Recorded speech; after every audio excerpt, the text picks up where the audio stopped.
ये most important video है लाडलो, ठीक है। और बिहार बोर्ड वालों के लिए हिंदी है और टोटल 30 ऑब्जेक्टिव है, तो बेहतर तरीके से आज कराने वाला हूँ।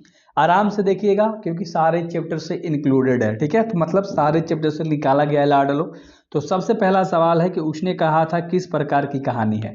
उसने कहा था जो है लाडलो एक चरित्र प्रधान कहानी है। सी नंबर का ऑप्शन बिल्कुल सही हो जाएगा। सी नंबर का ऑप्शन बिल्कुल आपका सही हो जाएगा। अगला सवाल की बात करते हैं। उसने कहा था कहानी की क्या विशेषता है। ये क्वेश्चन आया हुआ है, ठीक है। उसने कहा था कहानी की क्या विशेषता है। तो देखो, दिव्य प्रेम कहानी के बारे में बात किया गया है, मतलब प्रेम के बारे में बात किया गया है, युद्ध के बारे में बात किया गया है और प्रेम की बलिदान के लिए भी बात किया गया है। तो ऑप्शन नंबर डी तुम्हारा बिल्कुल सही हो जाएगा, है ना। तो अच्छे से याद रखिएगा। अगला सवाल हम लोग करते हैं 3 नंबर, ठीक है। गुलेरी जी की प्रमुख कहानियां का नाम बताइए। तो गुलेरी जी के प्रमुख कहानी का नाम बताना। देखो, सुखमय जीवन लिखा था गुलेरी जी ने ही, बुध का कांटा लिखा था गुलेरी जी ने ही, उसने कहा था लिखा था गुलेरी जी ने ही। तो डी नंबर का ऑप्शन आपका बिल्कुल सही हो जाएगा। क्लियर है। सो उम्मीद करता हूं बेहतर तरीके से आपको समझ में आ गया होगा। अगला सवाल जो कि मोस्ट इंपोर्टेंट है, और ये सवाल पीछे 7 साल में 4 बार रिपीट हुआ है, याद रखिएगा। तो नाभादास के दीक्षा गुरु कौन है। नाभादास के दीक्षा गुरु स्वामी अग्रदास हैं। स्वामी अग्रदास हैं। क्लियर है। तो ए नंबर का ऑप्शन आपका क्लियर हो जाएगा लाडलो। सो उम्मीद करता हूं मजा आता है आप सभी को लेक्चर देखने में। 6:30 बजे शाम में और 8:30 बजे शाम में वीडियो डालता हूं ऑब्जेक्टिव का। छपे किसको, मतलब छपे कितने पंक्तियों का छंद होता है, किसको नहीं, कितने होना चाहिए था, सॉरी उसके लिए, मिस्टेक के लिए सॉरी। तो ये 6 का होता है ना, 6 पंक्तियों का छंद होता है भाई साहब। वो क्या होता है, छपय होता है। क्लियर है। सो उम्मीद करता हूं अच्छे से आपको ये सवाल याद हो गया होगा। अपने भाई का चैनल है यार, बेहतर तरीके से आपको पढ़ाई करनी है, जुड़े रहना है, बिल्कुल फोड़ेंगे अपने एग्जाम में। आपका प्यार रहा तो लंबा चलेंगे। क्लियर है ना। सूर के कवित को सुनकर सभी क्या करते हैं। तो सूरदास के कविता को सुनकर, सूर या सूरदास याद रखना। तो इस तरह से घुमा के आपके एग्जाम में आता है, सर हिला लेते हैं, अपना सर को हिलाते रहते हैं। क्लियर है। तो अच्छे से याद रखिएगा, ए नंबर का ऑप्शन बिल्कुल क्लियर हो जाएगा। अगला सवाल 7 नंबर। भगत सिंह के चाचा का क्या नाम था। भगत सिंह के चाचा का नाम था अजीत सिंह। क्या नाम था, अजीत सिंह नाम था लाडलो। बहुत बढ़िया, बहुत बढ़िया।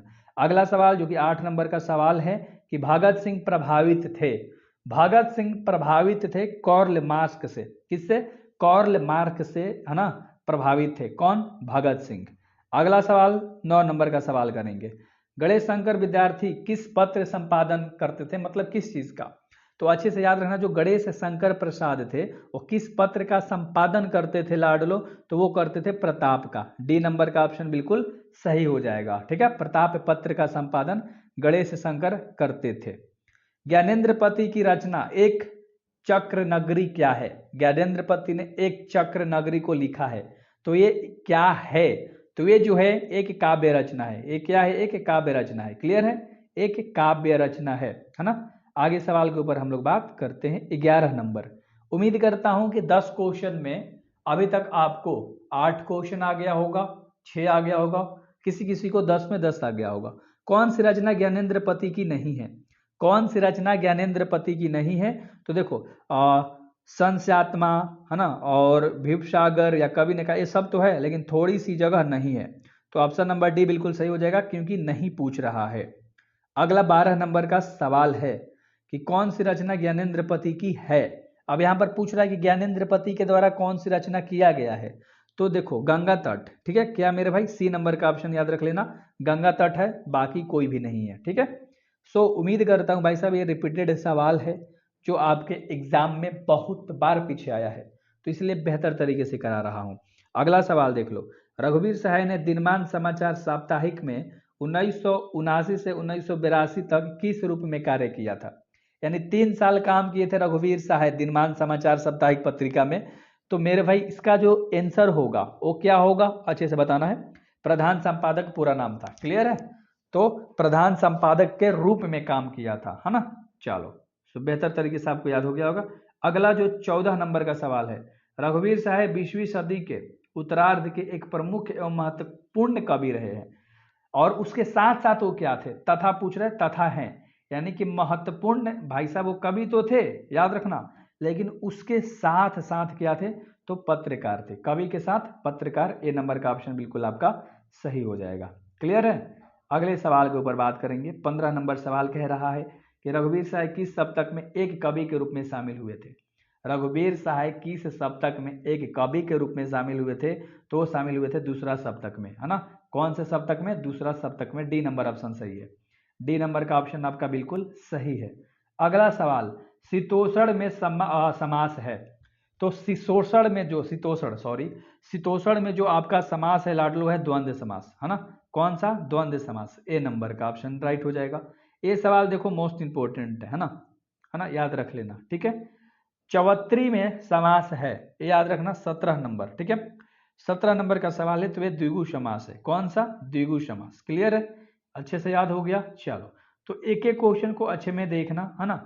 हिमालय का विग्रह होगा, हिमालय का विग्रह क्या होगा, हिम प्लस आलय, ए नंबर का ऑप्शन सही है, हिम प्लस आलय, ठीक है। अगला सवाल, पुनर्जन्म का संधि विच्छेद क्या होगा, पुनर्जन्म, तो पुनर्जन्म का संधि विच्छेद होगा पुनः प्लस जन्म, सी नंबर का ऑप्शन सही है। सी नंबर का ऑप्शन आपका बिल्कुल भी राइट है, मस्त है, अच्छा वाला है। चलो अगले सवाल के ऊपर बात करते हैं। अत्यावश्यक का संधि विच्छेद क्या होगा, तो अत्यावश्यक का जो संधि विच्छेद था अति प्लस आवश्यक, याद रहेगा, अति प्लस आवश्यक, सी नंबर का आंसर आपका राइट हो जाएगा। अगला सवाल जो 21 नंबर का सवाल है कि प्रत्युपकार का संधि विच्छेद क्या होगा। प्रत्युपकार का संधि विच्छेद होता है प्रति प्लस उपकार, बी नंबर का ऑप्शन सही है, प्रति प्लस उपकार। क्लियर है। अगला 22 नंबर का सवाल करेंगे लाडलो, हिंदी में कृत प्रत्ययों की संख्या कितनी होती है, तो हिंदी में कृत प्रत्ययों की संख्या जो होती है वो 28 होती है टोटल, ए नंबर का ऑप्शन बिल्कुल सही हो जाएगा, 28 होती है। कितनी होती है, 28 होती हैं। अगला, मिलावट में कौन सा प्रत्यय है, मिलावट, तो प्रत्यय पता है ना आपको कौन सा होता है, लास्ट वाला होता है ना, तो आवट, ये जो अलावट, तो लावट में आवट आ रहा है, तो बी नंबर का ऑप्शन सही है। अगर इसी में आपका भाई साहब तो प्रत्यय है, ठीक है, तो अच्छे से उपसर्ग पूछता है तो खाली मी हो जाता है ना। लेखक में कौन सा प्रत्यय है, लास्ट वाला अ के आ रहा है या ई के आएगा, ध्यान से समझना है भाई साहब इसमें, ठीक है, बहुत बढ़िया, अ के आएगा, तो डी नंबर का ऑप्शन बिल्कुल सही हो जाएगा, ठीक है। अगला सवाल हम लोग कर ले 25 नंबर का। हेडमास्टर जी का दूसरा सवाल क्या था, हेडमास्टर जी का दूसरा सवाल था चूहड़े का है, क्या है, चूहड़े का है, बी नंबर का ऑप्शन सही है। और अगला 26 नंबर का सवाल है, सूखी पुड़िया कब काम आती है। सूखी पुड़िया जो है वो बरसात में काम आती थी, है ना, अच्छे से याद होगा आपको, बरसात में काम आती थी। क्लियर। अगला सवाल के ऊपर बात करते हैं। अगला कह रहा है 27 नंबर का सवाल, सुखदेव त्यागी का पिता कौन थे। सुखदेव त्यागी के पिता मतलब पिता सुरेंद्र थे, बी नंबर का ऑप्शन सही है। क्लियर है। सो उम्मीद करता हूं यार बेहतर तरीके से समझ में आपको आया होगा, आप सब्सक्राइब करोगे बेहतर तरीके से तो 6:30 में मिलेंगे और 8:30 में मिलेंगे, सो टाइम याद रखना।